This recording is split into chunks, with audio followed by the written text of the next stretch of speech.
Mi nombre es Carlos Sarmiento, soy militante del PSTU de Argentina y de la LIT, la Liga Internacional de los Trabajadores. Bueno, me preguntan cómo vemos nosotros, qué caracterización hacemos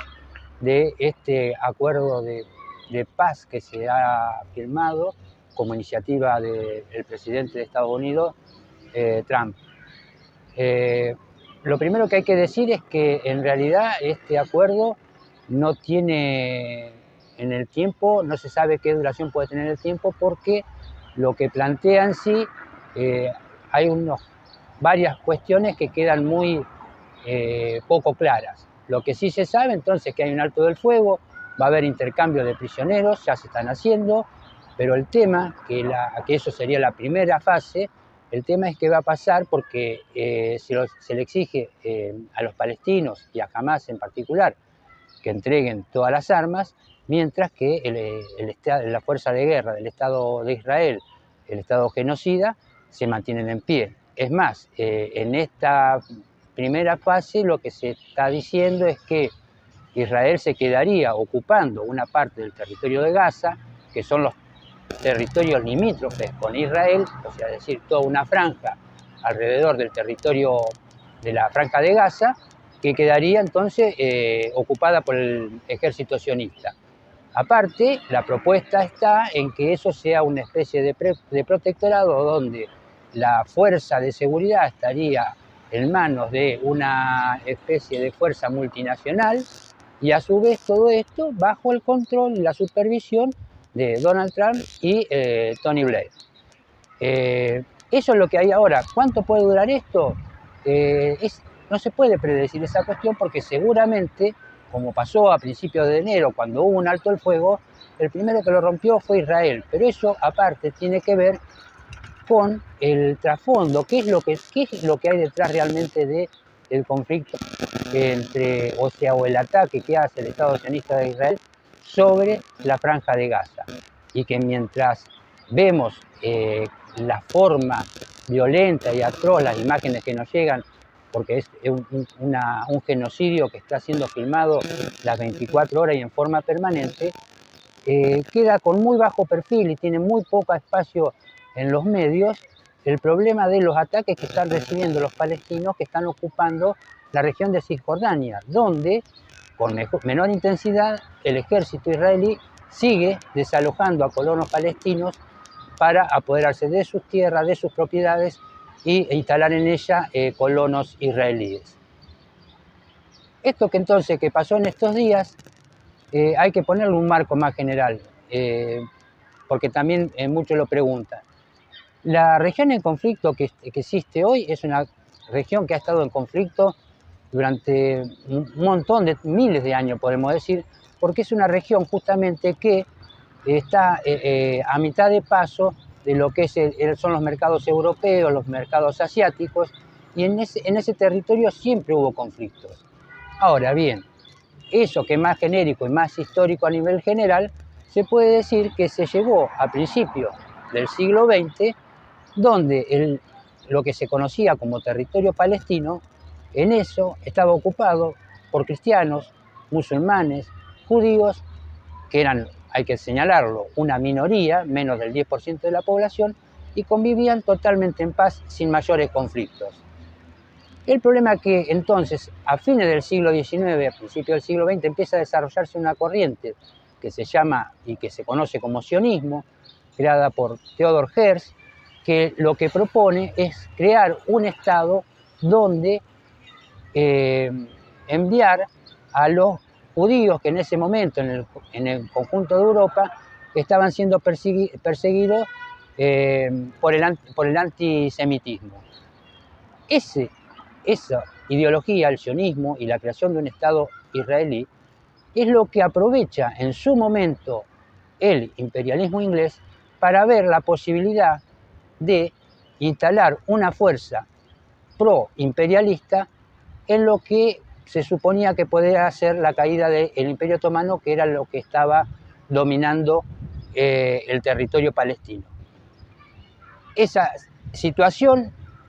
avanza con el correr del tiempo y inclusive hay un acuerdo que está firmado por la diplomacia de Gran Bretaña, con dirigentes del sionismo para instalar y para crear en el territorio palestino un Estado de Israel que sería, como digo, una especie de gendarme de los intereses del imperialismo en la región. Por supuesto, pasó mucho tiempo de eso. A nivel internacional, las supremacías de los países imperiales fueron cambiando. Ya desde hace mucho que Inglaterra no es quien dirige el orden mundial, sino que el que se impuso fue Estados Unidos, y lo único que hizo entonces el Estado de Israel fue cambiar de patrón. Antes estaba al servicio de las iniciativas y de las necesidades de Gran Bretaña, y pasó a estar al servicio de las necesidades de Estados Unidos. Es así que entonces se crea,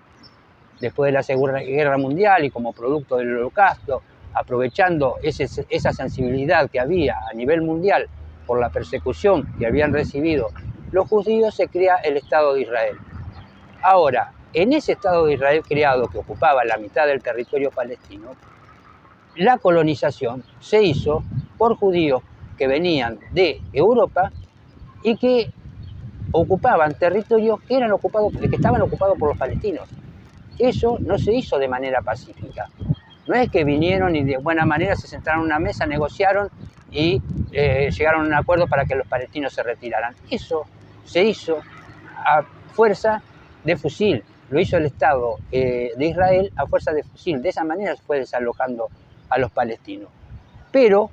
como el rol del Estado de Israel en esa región es justamente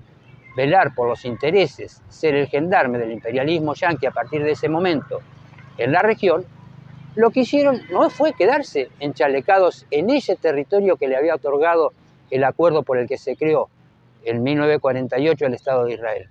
Lo que hicieron posteriormente fue justamente un avance, un ataque constante, a veces con mayor intensidad, otras veces con menos, no solamente sobre el resto del Estado palestino y sobre los palestinos, sino con respecto a sus vecinos, como pasa con Siria ocupando las alturas del Golán, como pasa en el sur de Libia, como ha pasado los conflictos que tuvo con Egipto por la península del Sinaí.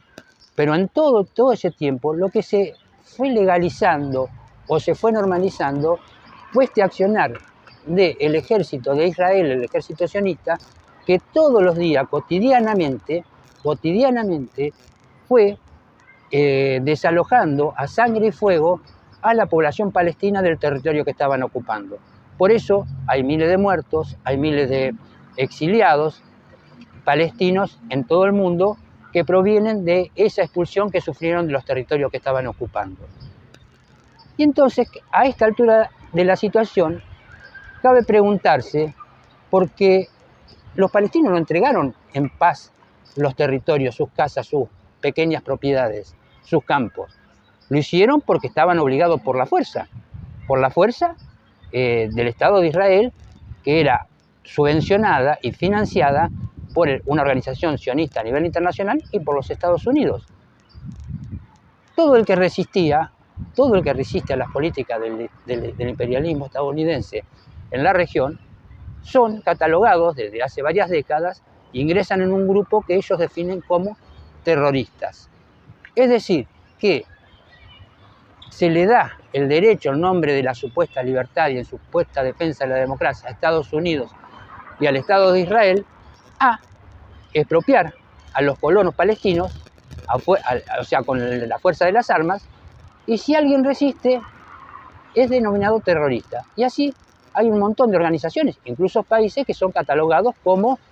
en su momento decían, el eje del mal y el terrorismo. Entonces lo primero que hay que desarmar es esa lógica. Acá el pueblo palestino, más allá de las acciones que tenga uno u otro grupo específico, como es el caso de Hamás, no es terrorista porque quiere, es terrorista porque es la única posibilidad que tiene de enfrentar el avance de una fuerza que militarmente es muy superior, que viene desde hace entonces décadas despojando de sus tierras y de sus viviendas a la población palestina, a fuerza de armamento, a fuerza de muerte de civiles, porque cuando acá ocurre lo que pasa el 7 de octubre del 23, todo el mundo se alarma y ataca y considera que es de alguna manera condenable la acción que llevó adelante la organización Hamás. Ahora, ¿y cómo definen todas las acciones que vienen llevando adelante desde hace 50 años el ejército israelí contra la población palestina? Entonces llegamos a ese 7 de octubre, donde se da ese tipo de reacción por parte de una organización que es el gobierno legítimo elegido a principios del 2000 en la zona de Gaza, que es Hamás. Entonces, la realidad es que el pueblo que resiste tiene hoy o encarna de alguna manera la defensa de sus bienestar, sus viviendas, su trabajo, su pequeño territorio en manos de una organización que no le queda otra, porque no tiene otra posibilidad, que es armarse clandestinamente para enfrentar al Estado de Israel. No hay otra posibilidad más que esa. Ante ese hecho que sufrió, que se vio el 7 de octubre del 2023, la respuesta del ejército de Israel y del Estado sionista. Digo el Estado porque muchos creen que esta cuestión es del gobierno de Netanyahu, que es un genocida solamente. No, el problema es que Netanyahu lleva adelante la política que lleva justamente con el aval de Donald Trump. Lo hizo y lo hará siempre. Por eso resulta un poco complejo entender esta cuestión de que hoy se los indique a Donald Trump como el garante de la paz, cuando en realidad fue el que fogoneó el ataque del ejército de Israel a los palestinos. Justamente tiene hoy el enviado de Donald Trump, que sigue adelante en las negociaciones en estas cuestiones, es una persona que del ambiente de los negocios inmobiliarios en Estados Unidos y que justamente va a ver cómo va a ser con Gaza para generar un gran negocio inmobiliario. Eso más o menos es la síntesis un poco larga de la situación.